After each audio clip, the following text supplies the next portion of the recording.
ବନ୍ଧୁଗଣ, ଏଇ ଯେଉଁ ଭୂଖଣ୍ଡ ବା ମାଟି ଉପରେ ମୁଁ ଛିଡ଼ା ହୋଇଛି, ଏ ମାଟିକୁ ଦେଖି ମନ ଆନମନା ହୋଇଗଲା।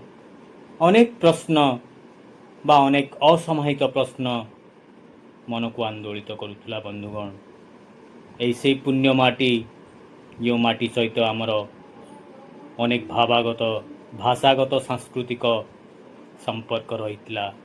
ଏଇ ସେଇ ପବିତ୍ର ମାଟି। ଏ ମାଟିକୁ ଦେଖିଲେ ଇତିହାସର ପୂର୍ବ ଦିନ ଗୁଡ଼ିକୁ ଫେରିଯିବାକୁ ଇଚ୍ଛା ହେଉଥିଲା। ଏ ମାଟିର ଧୂଳିକୁ ନେଇ ମସ୍ତକରେ ଲେପନ କରିବା ପାଇଁ ଇଚ୍ଛା ହେଉଥିଲା। ଇଚ୍ଛା ହେଲା ଏ ମାଟିକୁ ଆଭୂମ ସାଷ୍ଟାଙ୍ଗ ଦଣ୍ଡବତ କରିବା ପାଇଁ ଏବଂ ଏ ମାଟିକୁ ନେଇ ଗର୍ବ କରିବା ପାଇଁ ଏବଂ ଗର୍ବିତ କଣ୍ଠରେ ବନ୍ଦେ ଉତ୍କଳ ଜନନୀ କହିବା ପାଇଁ। ବନ୍ଧୁଗଣ, ଏଇ ଯେଉଁ ମାଟି ଉପରେ ମୁଁ ଛିଡ଼ା ହୋଇଛି, ଯେଉଁ ମାଟି ଆପଣମାନେ ଦେଖୁଛନ୍ତି, ଏ ମାଟି ଦିନେ ଆମର ଥିଲା। ଆଜି ପ୍ରବାସରେ, ଆଜି ନିଜର ବୋଲି ଆମେ କହିପାରିବା ନାହିଁ। ଏ ମାଟିକୁ ଯେତେବେଳେ ଉତ୍କଳ ଜନନୀର ଅଙ୍ଗଚ୍ଛେଦନ ହେଲା, ସେହି ସମୟରେ ଏହି ଭୂଖଣ୍ଡ ଆମଠାରୁ ଅଲଗା ହୋଇଯାଇଥିଲା। ବନ୍ଧୁଗଣ, ଏହି ଭୂଖଣ୍ଡ ଆମଠାରୁ ଅଲଗା ହେବା ପାଇଁ ଇଂରେଜ ସରକାର ହୁଅନ୍ତୁ ବା ଅନ୍ୟ ଭାଷାଭାଷୀମାନେ ଯେତିକି ପରିମାଣରେ ଦାୟୀ ହୁଅନ୍ତୁ, ତାଠୁ ବେଶୀ ଆମରି ଓଡ଼ିଆ ଭାଇମାନେ, ଏ ଓଡ଼ିଆ ଲୋକମାନେ ଦାୟୀ। ଏ ଓଡ଼ିଆ ଲୋକମାନଙ୍କ ହୀନମନ୍ୟତା ଯୋଗୁଁ ଏହି ଭୂଖଣ୍ଡକୁ ଆମେ ହାତଛଡ଼ା କରିଥିଲେ।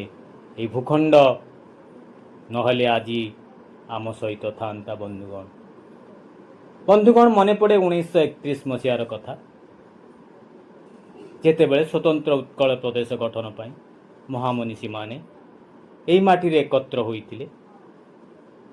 ଏହି ଓଡ଼ିଆ ଲୋକ ଗୋଦାବରୀଶ ମିଶ୍ରଙ୍କୁ, ଯିଏକି ନେତୃତ୍ୱ ନେଉଥିଲେ ଏହି ଆନ୍ଦୋଳନ, ତାଙ୍କୁ ଆକ୍ରମଣ କରିବାକୁ ପଛାଇ ନଥିଲେ। ଶହ ଶହ ଓଡ଼ିଆ ଯୁବକ ଆମର ନେତାମାନଙ୍କୁ ଆକ୍ରମଣ କରିଥିଲେ। ଇଚ୍ଛା ଏହି ଭୂଖଣ୍ଡ ଓଡ଼ିଆ ସହିତ, ଓଡ଼ିଆ ଭାଷାଭାଷୀ ଅଞ୍ଚଳ ସହିତ, ଓଡ଼ିଆମାନଙ୍କ ସହିତ ନ ମିଶୁ, ସ୍ୱତନ୍ତ୍ର ହେଇ ରହିଥାଉ। ବନ୍ଧୁଗଣ, ନିଜର ସ୍ୱାର୍ଥ ପାଇଁ ଏହି ଭୂଖଣ୍ଡକୁ ଓଡ଼ିଶାରେ ମିଶିବାକୁ ଦେଲେ ନାହିଁ। ଏହି ଭୂଖଣ୍ଡଟି, ଏହି ଅଞ୍ଚଳଟି ଉତ୍କଳ ମାତାର ଏକ ଅବିଚ୍ଛେଦ୍ୟ ଅଙ୍ଗ ଥିଲା। ଏ ଅଞ୍ଚଳଟି ଆଜି ଅନ୍ୟ ଦେଶରେ ବା ଅନ୍ୟ ପ୍ରଦେଶରେ। କେବଳ ଯେ ଏହି ଭୂଖଣ୍ଡଟି ବା ଏହି ଅଞ୍ଚଳଟି ଆମଠାରୁ ଚାଲିଗଲା ତା ନୁହେଁ। ଏହା ସହିତ ଅନେକ ସୀମାନ୍ତବର୍ତ୍ତୀ ଗାଁ, ଯେପରି ଭାବରେ ଦାନ୍ତନ, ଗୋପୀବଲ୍ଲଭପୁର, ଏଗ୍ରା, ରାମନଗର, କଣ୍ଟାଇ, ଝାଡ଼ଗ୍ରାମ, ପଟାସପୁର, ନାରାୟଣଗଡ଼ ଆମଠାରୁ ଅଲଗା ହୋଇଗଲା। ବନ୍ଧୁଗଣ, ଦୁଃଖର ସହିତ କହୁଛି, এই ଜାଗାଟି ବର୍ତ୍ତମାନ ପଡ଼ୋଶୀ ରାଜ୍ୟର ଜାଗାଟି ହେଉଛି ମେଦିନାପୁର। ଆପଣମାନେ ଭାଷା ଆନ୍ଦୋଳନରେ ସ୍ୱତନ୍ତ୍ର ଉତ୍କଳ ପ୍ରଦେଶ ଗଠନ ବିଷୟରେ ଯଦି ପଢ଼ିଥିବେ, ନିଶ୍ଚିତ ଭାବରେ ଏହି ଐତିହାସିକ ଜାଗାଟିକୁ ଜାଣିଥିବେ।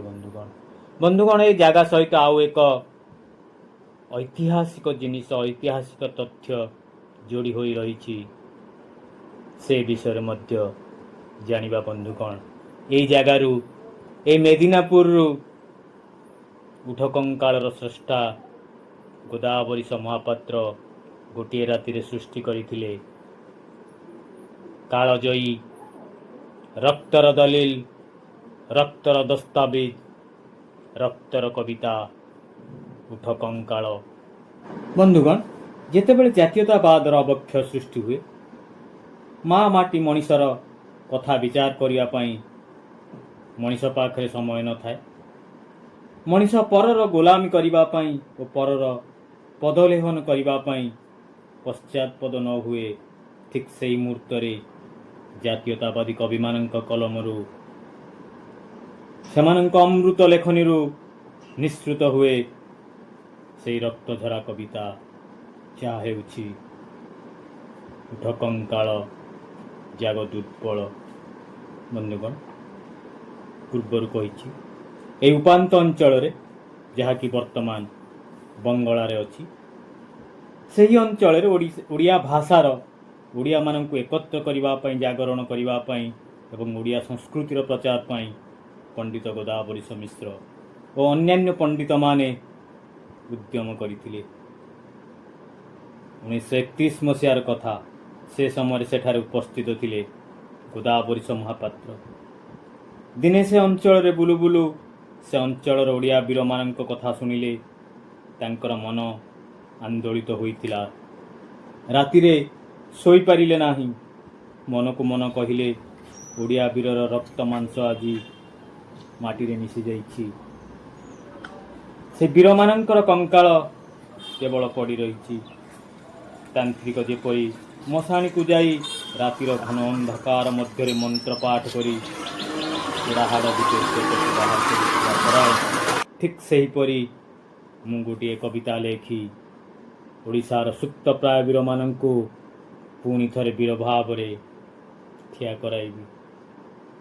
ସେହି ରାତିରେ ଲେଖିଲେ, ଉଟ କଙ୍କାଳ ଜାଗ ଦୁର୍ବଳ ଛିଡ଼ୁ ଶୃଙ୍ଖଳ ଆଜି।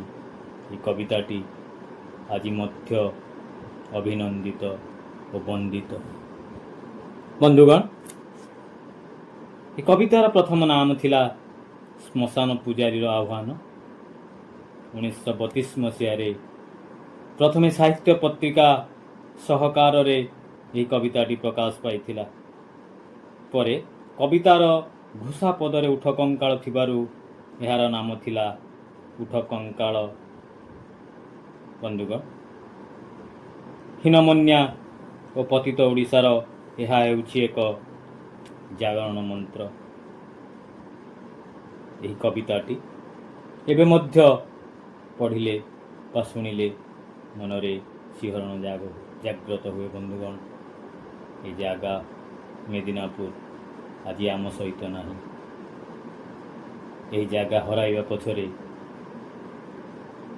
ଆମର ହୀନମନ୍ୟତା ଏକମାତ୍ର କାରଣ। ବନ୍ଧୁଗଣ, ଏ ଭୂଖଣ୍ଡକୁ ଆମେ ହରାଇଲେ। ଜେନାମାନେ ଜାନା ହୋଇଗଲେ, ମହାନ୍ତିମାନେ ମାଇତି ହୋଇଗଲେ, ବେହେରାମାନେ ବେରା ହୋଇଗଲେ।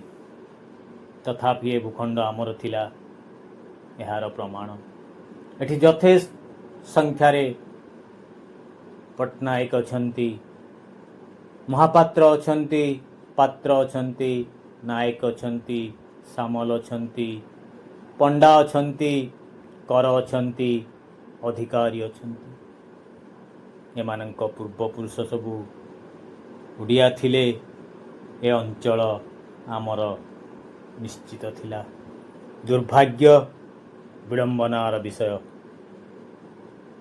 ଆମର ଭୁଲ ଉପସ୍ଥାପନ, ଆମର ଅନ୍ତର୍ଦ୍ୱନ୍ଦ୍ୱ, ଆମର ଏକତା ନଥିବା କାରଣରୁ ଏ ଭୂଖଣ୍ଡ ସହିତ ଶହ ଶହ କିଲୋମିଟର ଆମ ଅଞ୍ଚଳ ଆମ ହାତରୁ ଚାଲିଗଲା। ତଥାପି ମୁଁ ଗର୍ବ କରି କହେ, ବନ୍ଦେ ଉତ୍କଳ ଜନନୀ, ବନ୍ଦେ ଉତ୍କଳ ଜନନୀ, ବନ୍ଦେ ଉତ୍କଳ ଜନନୀ।